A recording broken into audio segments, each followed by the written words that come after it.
Imagine, if you will, a great ancient tree standing alone in the middle of a vast plain. Suddenly, the sky turns the color of bruised iron. A violent storm descends. The wind howls with a frenetic rage, snapping the rigid branches of the younger trees, flattening the grass against the mud. But look closely at the ancient tree. It does not fight the wind. It does not tense up. It sways.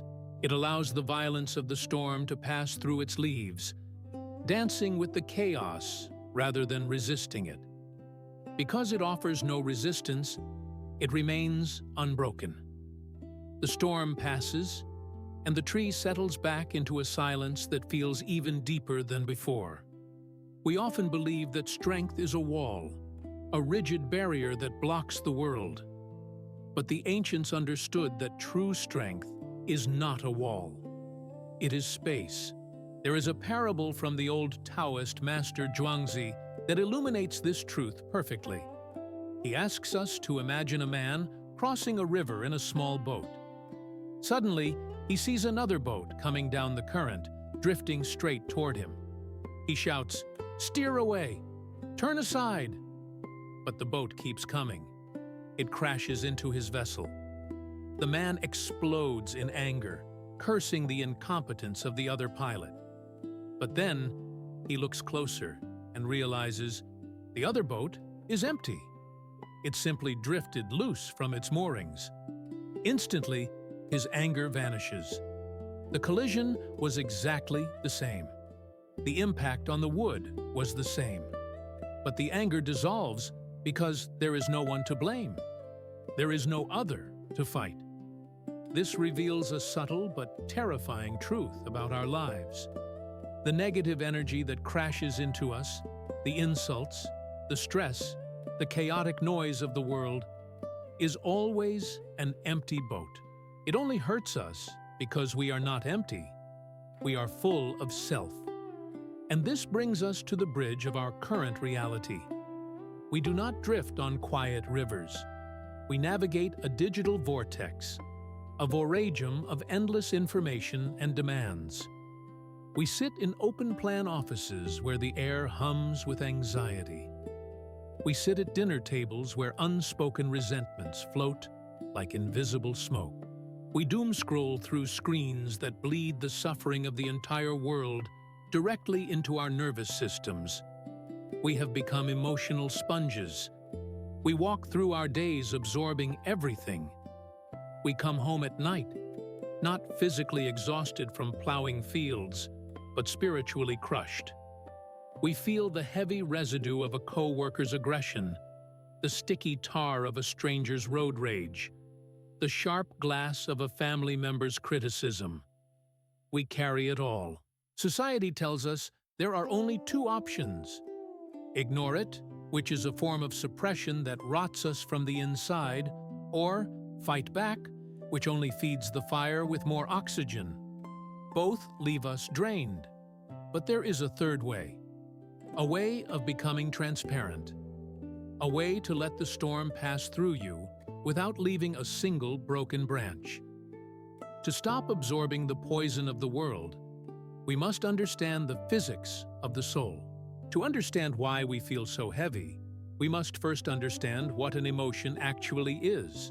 We tend to think of anger, fear, or anxiety as abstract thoughts living in the attic of our minds. But the Taoists teach us that these are forms of qi, energy frequencies. They are as real and physical as a virus or a gust of wind. Think of a time when you were sitting in a peaceful room, perhaps reading or resting in a fertile silence. Then, someone enters, someone manic, frantic, or deeply angry. They haven't said a word yet, but the atmosphere instantly coagulates. You feel a tightness in your chest. The air itself seems to curdle. This is osmosis. This is the undeniable physics of qi. Energy seeks equilibrium. It wants to spread from the area of high concentration to the area of low concentration. If you are open and unprotected, their chaos rushes into your calm. But here is the difficult truth we must face. We only absorb what already lives within us. This is the law of resonance. Imagine your soul is a collection of tuning forks. If someone strikes a tuning fork of anger near you, and you have a tuning fork of anger sitting unresolved within your own heart, your fork will begin to vibrate in sympathy. You feel their rage becomes your rage. You feel their anxiety becomes your panic. If you did not have that seed of anger within you, their energy would have nothing to latch onto.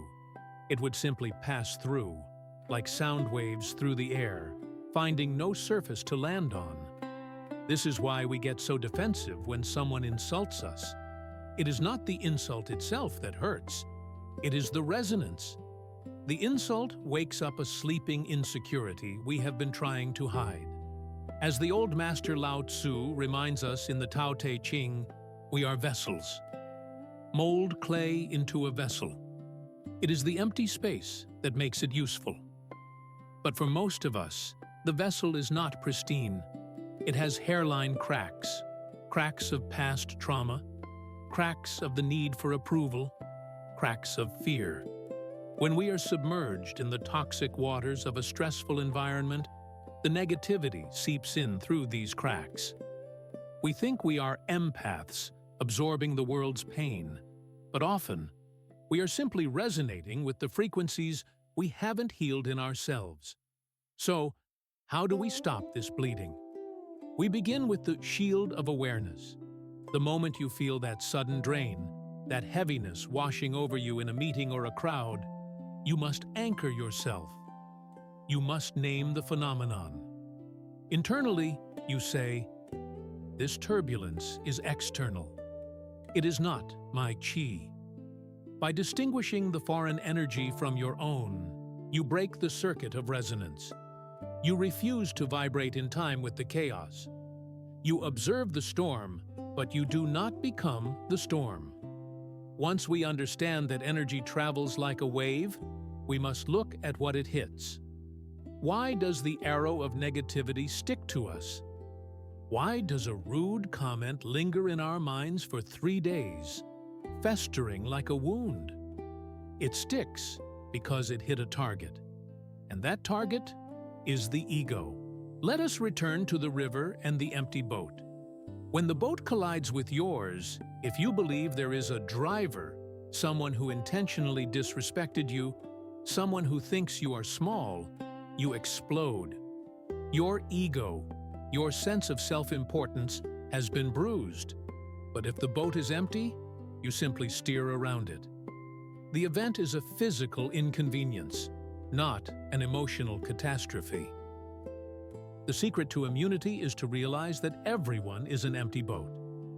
When your boss shouts at you or a partner snaps at you in a moment of stress, we instinctively feel they are attacking us. We construct a narrative. They don't respect me, or how dare they speak to me like that? But in reality, they are not shouting at you. You are just the scenery in their own internal tragedy. They are shouting at their own pressure, their own fear, their own exhaustion. They are colliding with you because they have drifted loose from their own moorings. To apply this, we must learn the art of transfiguration, turning the solid wall of the self into mist. When you are solid, full of the need to be right, the need to be respected, the need to be understood, you are a large target.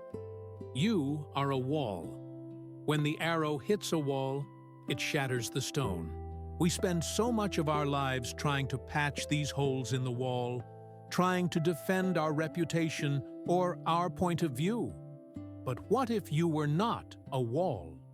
What if you were the mist? Imagine an insult is thrown at you. It is a burning arrow.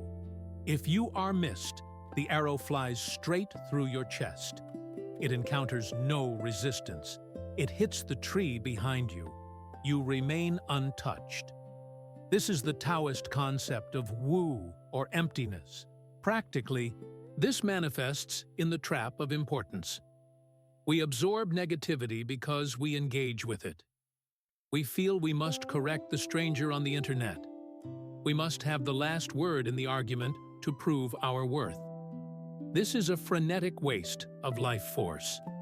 As Lao Tzu whispers to us across the centuries, "He who defines himself can't know who he really is." By trying to defend the fortress of I, you trap yourself inside it with the enemy. The highest form of this practice is radical acceptance. When you see a person consumed by anger, vomiting their toxicity onto you, do not judge them. Do not fight them. See them with the eyes of a doctor looking at a patient with a fever. See them as a crying child trapped in an adult's body, unable to articulate their pain. When you shift your perspective from "I am being attacked" to "this person is suffering," the resonance changes. You no longer vibrate with defensiveness. You vibrate with compassion. And compassion, unlike fear, is a frequency that negativity cannot penetrate. It is the ultimate transfiguration of the soul. Now, we arrive at the heart of the paradox. To stop absorbing the weight of the world, you must stop trying to carry it. You must stop fighting it. This is the principle of Wu Wei, often mistranslated as doing nothing, but more accurately understood as effortless action, or the art of non-forcing. Consider the physics of aggression. If you clench your fist and strike a solid rock, your hand breaks. The rock is hard. You met it with hardness, and the collision was violent. Now, imagine striking the surface of a deep lake. The water does not resist your fist. It gives way instantly. It swallows the energy of the blow, wraps around your hand, and the moment you pull back, the water returns to perfect stillness. The water cannot be hurt because it offers no resistance. Lao Tzu taught us, "Nothing in the world is as soft and yielding as water. Yet for dissolving the hard and inflexible, nothing can surpass it." In our modern lives, we are conditioned to be rocks. We are told to stand our ground, to push back, to argue our point until the other person submits. But this hardness makes us brittle. When we are rigid, the negativity of others creates fractures in our psyche. We come home exhausted because we have spent the entire day bracing our muscles against the current. Applying Wu Wei means learning to navigate the toxic currents of daily life like water, not stone. Let us anchor this in a common reality: the chaotic family dinner. Or perhaps a heated meeting where political arguments are being thrown like grenades across the table. The rock in you wants to intercept the grenade, throw it back, and correct the ignorance you hear. But this engagement opens your gates. You absorb their anger, and you double it with your own. The practitioner of Wu Wei does something subtle. You relax your shoulders. You unclench the jaw. You let the provocative comment pass right through the space you occupy. You smile, you eat, you offer a simple nod that agrees with nothing but acknowledges their presence. You do not hook into the bait. This is not passivity. It is a strategic conservation of energy.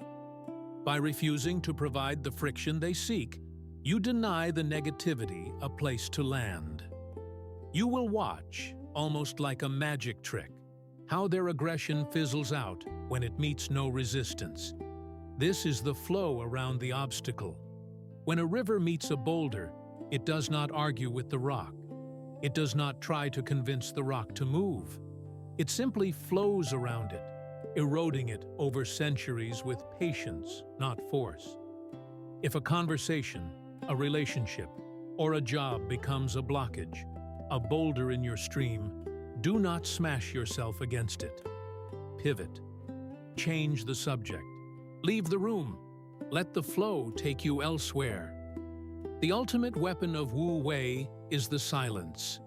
But not just any silence. A fertile silence.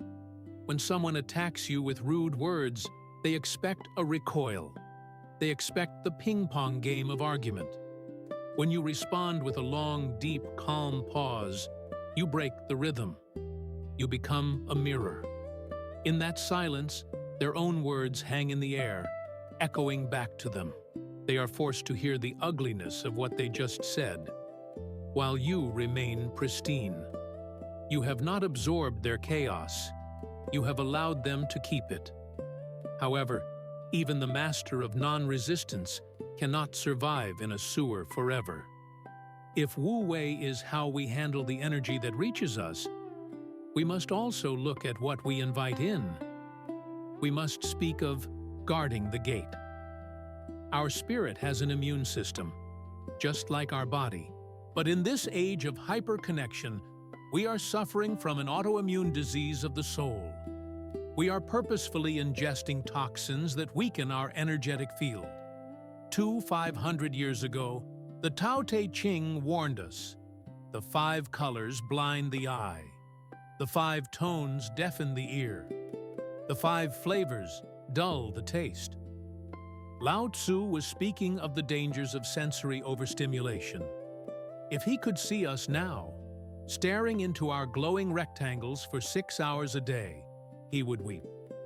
We live in a frantic virajum of neon gods.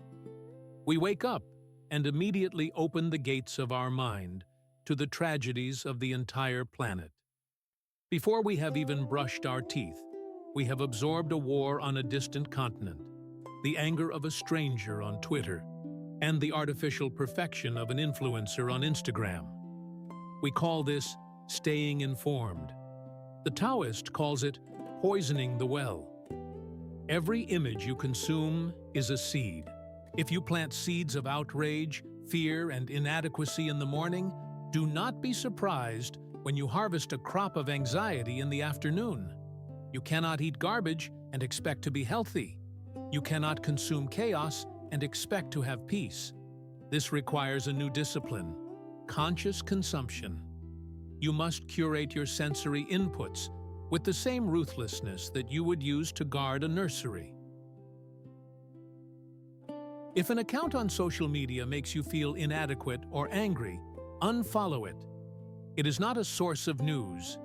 It is a leak in your vessel. You must realize that your attention is the most valuable currency you have.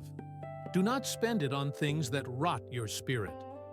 We must build an inner citadel. The modern world has erased the boundary between work and rest, between public and private. The emails follow us into the bedroom. The news follows us into the bath. To stop absorbing negative energy, you must physically re-establish the border. Create a ritual of separation, a ritual to anchor yourself. When you return home from the noise of the world, before you interact with your loved ones, take 5 minutes. Wash your hands, not just for hygiene, but as a symbolic act of washing away the energetic dust of the day. Change your clothes. As you remove the shirt you wore to work, visualize that you are peeling off the persona you had to wear to survive the market. Leave the world at the door. Do not let the mud of the street dirty the carpets of your sanctuary. Finally, we must rediscover the power of strategic isolation. The hermit is a powerful archetype in Taoism, not because he hates people, but because he knows that qi needs time to regenerate. We are terrified of being alone, so we fill every gap with noise. We drive with the radio on. We walk with headphones in. But to heal, you need the silence of the abyss. You need moments where nothing enters the system, so the system can clean itself. Try this. When you park your car in the driveway, turn off the engine and just sit for 10 minutes. No phone, no music, no planning tomorrow. Just sit in the capsule of silence.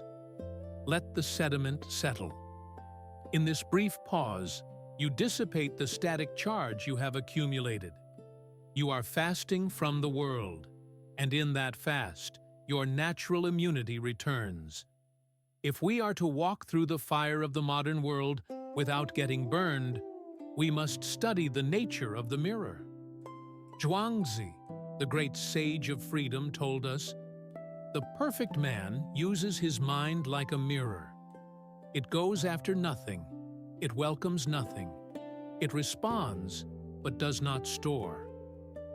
Consider the mirror. If you place a beautiful flower before it, it reflects the beauty perfectly. If you place a rotting apple before it, it reflects the decay perfectly. But here is the secret. When you remove the flower or the apple, the mirror does not keep the image. It does not cling to the beauty, nor is it stained by the rot. It returns instantly to emptiness, ready for the next moment. Our minds, however, are rarely mirrors. They are Velcro. They are covered in sticky hooks. We walk through our day, and every interaction gets caught on us. A rude glance in the morning sticks to us until noon. A criticism from a partner sticks to us for a week. We replay the tape over and over, turning a fleeting moment into a permanent scar. We do not let the image pass. We hoard it.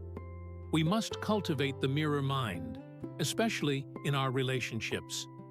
We often confuse empathy with identification. We think that to be a good friend or a good partner, we must drown in the same water as the person we love. If they are sad, we feel we must become depressed to show we care. But this is a mistake. You cannot save a drowning man if you jump into the violent currents and drown with him. You must remain on the bank, firm and dry, to throw the rope. When a friend comes to you to vent, pouring out their anxiety and fear, practice the mirror. Be fully present. Listen with your whole body. Reflect their pain so they feel understood. But the moment the conversation ends, the moment they leave the room, wipe the mirror. Drop the image. Do not carry their story into your evening. By remaining empty, you remain strong enough to help them again tomorrow. If you fill yourself with their sorrow, you become useless to them and toxic to yourself. But how do we clean a mind that has already become sticky? We must acknowledge the dust. Even the clearest mirror gathers dust. The residue of daily interactions, the background radiation of the city. If you do not wipe it, the reflection becomes distorted. This is why we need a practice of cleaning the dust. Every night before you sleep, you must perform an exorcism of the day's trivialities. You might use a journal, not to analyze, but to discharge. Write down the names, the faces, the worries that are clinging to your Velcro. Pour them onto the paper so they are no longer in your blood. You are wiping the glass. You are returning to the void. A mind that holds nothing is capable of handling anything. Even with the best defenses, even with the mirror mind, there will be days when the storm is too strong. The levees break. You feel the muddy water of anxiety swirling within you. Your heart races, your thoughts become frantic, and you feel contaminated by the world. What do you do then? The modern instinct is to fix it. We try to think our way out of overthinking. We churn the water harder, hoping to make it clear. But the Taoist knows the physics of mud. Lao Tzu asks the eternal question: who can wait quietly while the mud settles? Who can remain still until the moment of action arises? You cannot clear muddy water by stirring it. You can only clear it by leaving it alone. The heavier particles, the anger, the stress, the fear, will naturally sink to the bottom if you stop agitating them. This brings us to the practice of the uncarved block, or Pu. When you feel overwhelmed, stop the intellectual machinery. Return to the simplicity of the body. Engage in a task that requires no thought, only presence. Fold the laundry. Chop vegetables. water the plants. These simple, repetitive motions are the anchors that hold the ship while the storm passes. You are returning to the root, the state of existence before the complexity of the ego took over. And when the internal noise is deafening, you must seek the ultimate dialysis machine, nature. We often view nature as a pretty backdrop for our recreation, but it is a biological necessity. Trees and soil are processors of energy. Just as a tree breathes in the carbon dioxide we exhale and transforms it into fresh oxygen, the earth itself can process our energetic waste. When you feel heavy with the chi of the city, the static electricity of artificial lights and artificial smiles, go to the woods. Or simply find a patch of grass. Touch the ground. This is not just poetry. It is earthing. Lean your spine against a great oak. Visualize the dark, frenetic energy draining out of your heels and into the soil, where it can be composted into new life. Nature does not judge your pain. It recycles it. Finally, we must practice the fasting of the mind. We fast to clean our bodies, but our minds are gorged on a constant buffet of noise. Once a week, give your soul a Sabbath. 1 hour, or perhaps 1 full afternoon, of absolute input deprivation. No books, no music, no conversation, no screens. In this vacuum, the digestion of the soul finally happens. The unprocessed emotions of the week are metabolized. You will find that after the initial boredom passes, a profound, fertile silence arises from the abyss. In that silence, you are restored. So, we return to where we began. See yourself again as that ancient tree. The storm of the modern world is still raging. The winds of anxiety are howling. The rain of negativity is falling. But look at yourself now. You are no longer the brittle branch, terrified of breaking. You have become the space in which the storm happens. You realize now that your sensitivity, that ability to feel so deeply, was never a curse. It was only painful because you were trying to hold the wind. You were trying to catch the arrows. But now, you are the mist. You are the empty boat. You are the polished mirror. You walk through the crowded streets, through the noise and the anger, and you see it all. You feel it all with a deep, aching compassion. But you keep none of it. It passes through you like light through a crystal, leaving you luminous but untouched. You have stopped absorbing the poison, not by closing your heart, but by opening it so wide that the poison has nowhere to stick. You are the sky, and these heavy emotions are just clouds drifting by. The clouds are not you. They never were. Take a deep breath. Feel the weight lifting from your shoulders. The vessel is sealed. The boat is empty. And the water is calm. Walk in peace.